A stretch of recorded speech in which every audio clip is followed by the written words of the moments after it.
All right, we can go ahead and get started. First of all, welcome, Cody, and thanks so much for joining us. Really appreciate it. With that, our first question is from Nathan Ruiz with the Baltimore Sun. Hey, Cody, nice to meet you too. I guess what do you see as your responsibilities in this new role? I know, the kind of work you were doing down in the minors. Is this just kind of a continuation of that, or are there new responsibilities? I guess just what does this role kind of look like? I think that's something we're still really trying to cement down the day to day of what exactly I'll be doing. But I think that's kind of the strength of our org in a sense is, I think Mike and Sig and Eve and Matt, they just do a absolutely fantastic job of just hiring people and then allowing the role to morph into something that gets the most out of that person. And just allows you the opportunity to be successful. So right now, the way I see it, I'll be, an asset to Fuller and Borgs, hopefully to Brandon and Freddie, in game wise, have contact with the front office and the analyst and just really kind of be, hopefully be just kind of a jack of all trades and just be there to support and help our hitters get better. Just a reminder for anyone just joining to please enter your name in the chat if you have a question. Next up is Rich Dubroff with BaltimoreBaseball.com. Hey, Cody. Actually, I sat next to you during dinner when you were visiting. Oh, nice. First week in October. Neither Borg Schulte or Fuller was a major league player, and you were. How important in your role do you think in working with the hitters is the fact that you have been a major league hitter and been there and done that? I think on the surface, it may seem like a lot more important than it really is. I think if you had asked that question 10 years ago, probably really, really important. But I think this newer age of hitter, I don't think they necessarily care all that much. They just want good information. And they want coaches that care, and they want coaches that can help them. And so I think myself having some experience on the field in a major league, setting, stepping into a box like that, I think that just helps diversify our coaching staff just a little bit, to where, I can just be a voice in the room with Fuller and Borgs and help them understand things that maybe they haven't gone through. So that just ultimately the message that we deliver to the players is the best that we can give them, so that they can get better. Steve Molesky with MASNsports.com. Hey, Cody, just want to make sure this is a role that I assume it has you in the dugout during games. And if yes is the answer to that, can you tell me once 7 o'clock hits, game time hits, in the current day with all the data analytics, the iPads, everything that's flying out there, how much can hitters do that help themselves from 7 o'clock on with the coaches? That's a process that really starts at A-ball, within our org. We've really made a really big effort this past season to have some uniformity from the big leagues down, in the way we kind of operate the dugout, from Delmarva all the way to the big leagues. So our players from the second they get into our org are constantly learning how to really just engage with this scouting report that we've created on opposing pitchers. So they know how to read that. There's quite a bit of information on there. Everybody's different. Everybody wants different sort of things before they go to the plate. And our job really as coaches, once the game starts, is kind of use our feel and see what's going on and how the game's progressing, and evaluate some at bats and kind of think critically through why a hitter might have been thinking a certain way.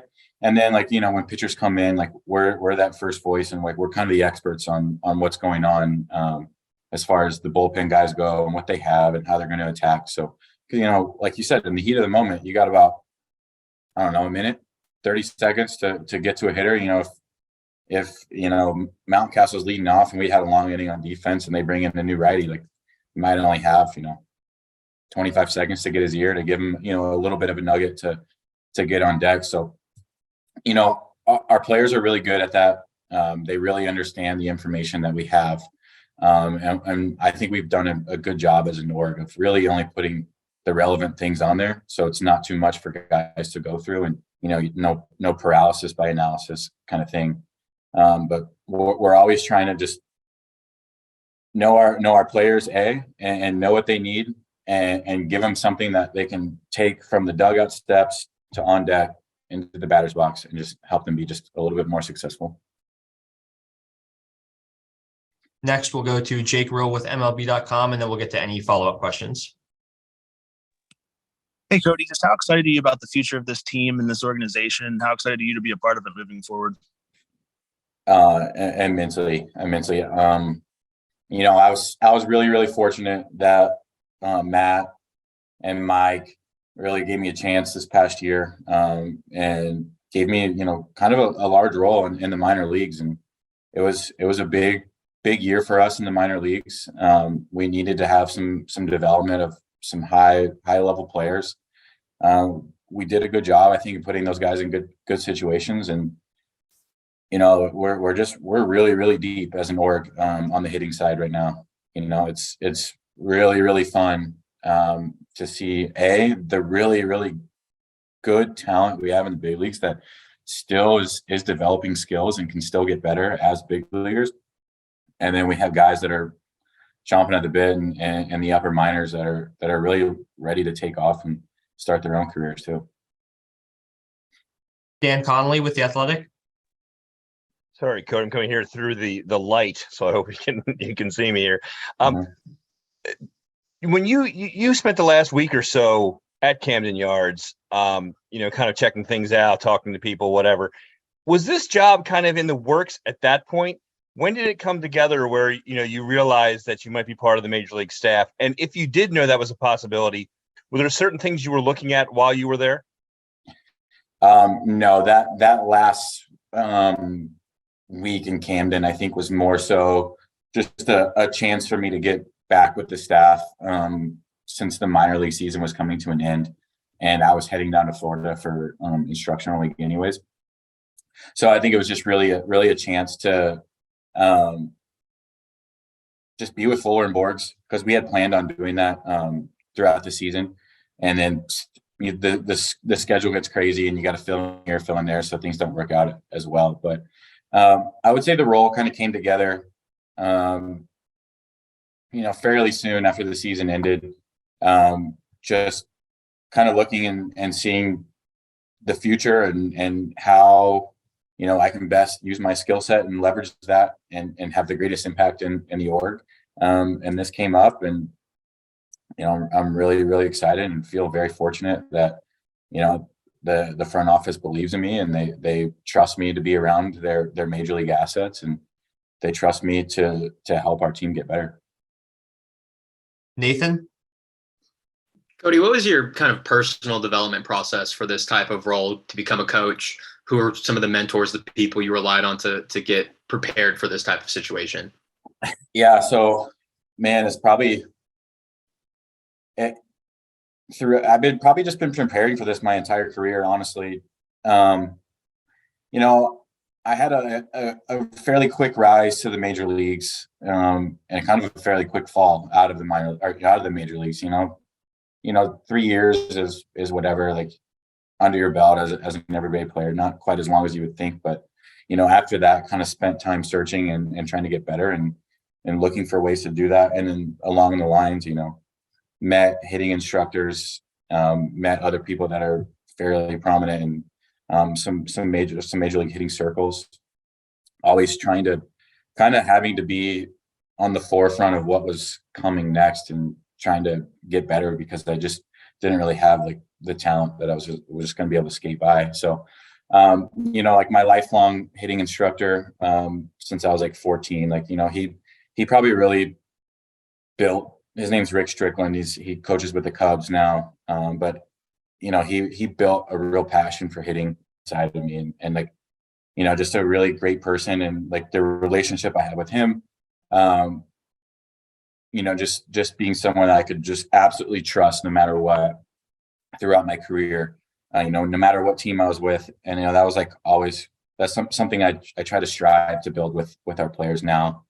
And then probably as I transition, that 2020 season, I didn't get to go to a summer camp or do anything like that. Went back to school, kind of saw the writing on the wall, and was preparing a little bit for, the world of coaching. And just really fortunate to make friends with a guy that coaches with another, organization in the major leagues, and really he kind of done it from the ground up and kind of taught me what it was all about. And just, kind of nudged me in certain directions of where to kind of go do your own research and do your own findings and find your own way.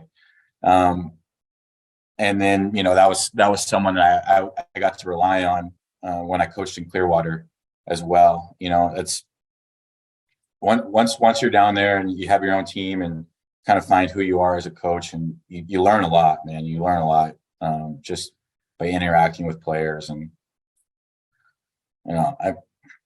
I wish there was like a better answer, but it's the way the world works out. Sometimes I could kind of always feel it as a player.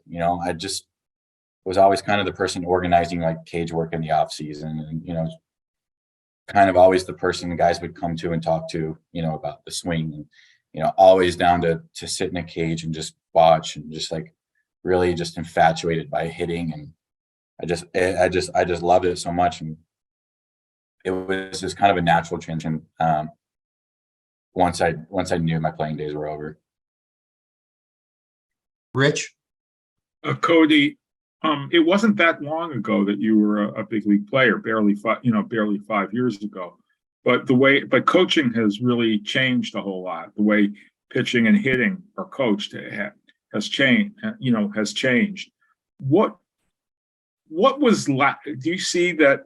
Do you think that if you'd had this kind of coaching when you were playing, that you might have been more successful? The competitive side of me wants to just say 100% yes. I would say would it made me from a fairly average major leaguer to an all-star? Maybe not, but I think what it would have done is allowed me to exit the game with less what ifs, and that's the kind of thing that you keeps you up at night as a player. Is we didn't even use pitching machines. I didn't use pitching. I was we didn't have scouting reports. We had the velocity of the pitcher. We didn't know how his stuff was moving.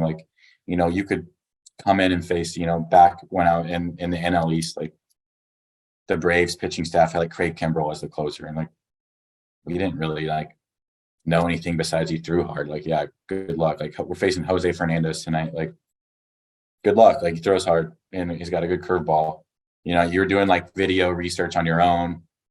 It was a lot for young players to handle at the time, and I think that the way that coaching has evolved, is you're just a little bit more involved with the player and a little bit more invested in the player. And I think it's just tremendously important for the game just because of how hard it is. And I think you see that with, guys are coming to the big leagues and they're having success. I don't know, maybe stats back me up and maybe they don't, but it sure seems like that transition to the big leagues is, started to become a little bit easier on young players. And I think that's because the newer age, or just not the age, but just the newer requirements of the hitting coach is really there to support. And, the information, it sometimes gets a bad rap, and, but for a lot of players, man, it really is necessary. There's just a lot to know, and there's a lot to see, and you just never know the nuggets of information that are going to really help someone out. So I get a little bit long-winded there, but I'd like to think that if I had Fuller and Borg Schulte, I probably would have had, maybe a couple more years, maybe I get to go through arbitration once or twice. Maybe I'm a league average hitter, which is like huge, immensely valuable in, the grand scheme of things. So I would say, yeah. And that's why I strive to be that, now not for like the next Cody Asche per se, but just for the next hitter that, could kind of get lost in the shuffle of that transition to the big leagues if they didn't have the quiet support that we're available to provide now. Last question is from Nathan. Hey, Cody, just a quick follow-up to my previous question. You mentioned a coach who, you relied on a lot for advice. I'm just curious who that was. His name's Dustin Lynn from the Giants. Great. Thank you. Yeah, he's been a really strong mentor for me. Probably dating back to 2017, I gave him the keys to the car and said, "Hey, change my swing."